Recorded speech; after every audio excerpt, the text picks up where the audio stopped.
Welcome back to the show. It could be the first time we've had a guest on the show where we're talking about their brain, and they're right here sitting beside us because this is an absolutely exceptional story. The book is called Allison's Brain, and we're joined by Allison herself, and also Robert, who's caregiver and author of the book. Welcome to the show to both of you. Thank you very much. It is so great to meet you, Allison. I've been following your story through different media outlets.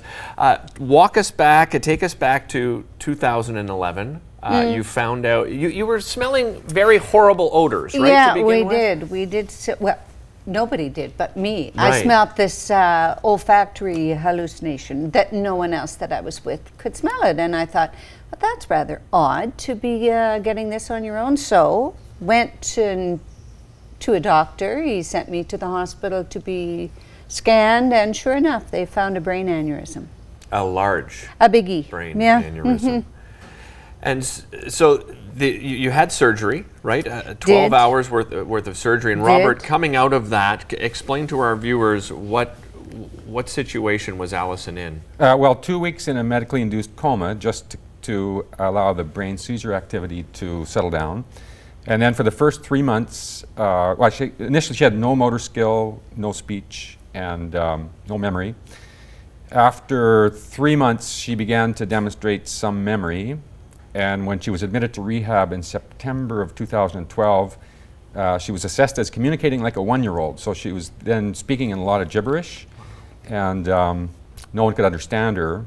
And she didn't understand that she didn't make sense. So that was quite a difficult time. To me, it made perfect sense, but it didn't make sense to anyone else. So by this point, when you're admitted to rehab, you are gaining memory. You're understanding kind of what's going on around you. Kind of. But when you're expressing yourself, it's literally gibberish, it's right? gibberish. Like it was gibberish, and because I was included with a group of people, whenever I would respond with gibberish, other people would start to laugh, and it got me wondering why. And so I started examining this and realized that I had a little bit more work to do on this then. Right. Yeah. And that you went in a, well, before I get to that, so at one point in the hospital, your daughter wheels you around and over to a keyboard that's in hospital. That's right. And then tell us what happened at that point. Well, and yeah, this was at a point where I couldn't walk and talk and didn't really necessarily know anybody who I came upon.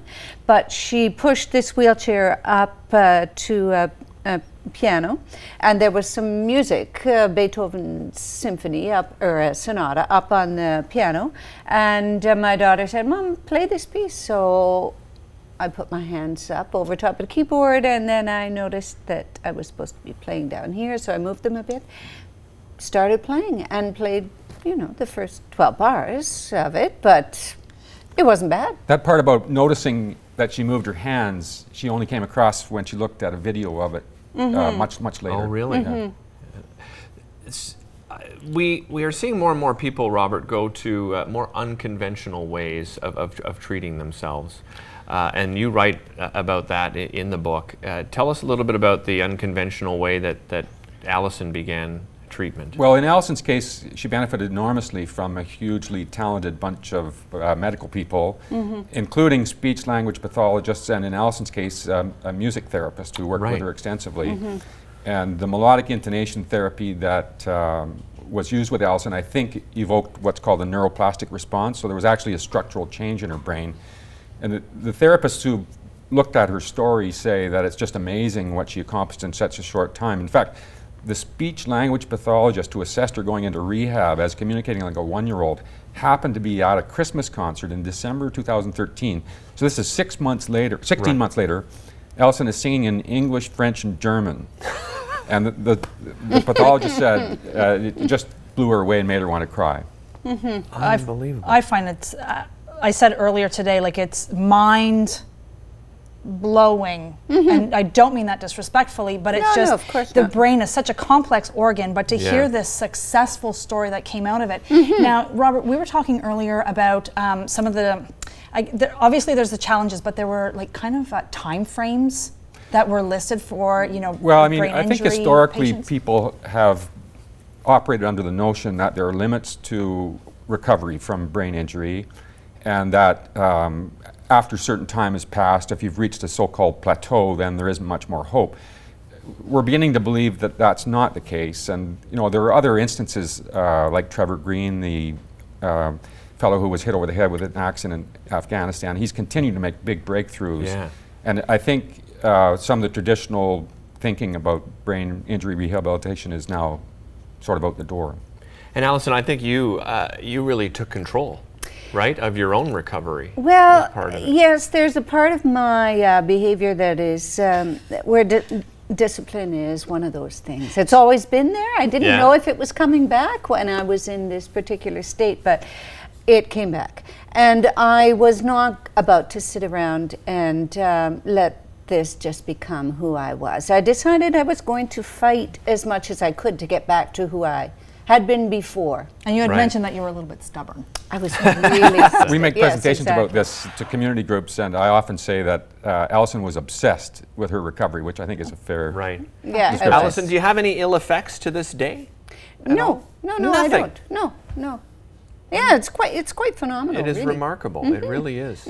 I think it's just we have a picture. Oh yeah, here. Let me. Robert. Maybe Nadeem can zoom in on this on one. camera. So this is your actual aneurysm on the. That's part of the aneurysm. Part of it, that's right? the part you could see with an angiogram. Okay. It was calcified, so only the part that the blood flows through shows up in the image. The neurosurgeons say that it was the size of a plum. Wow.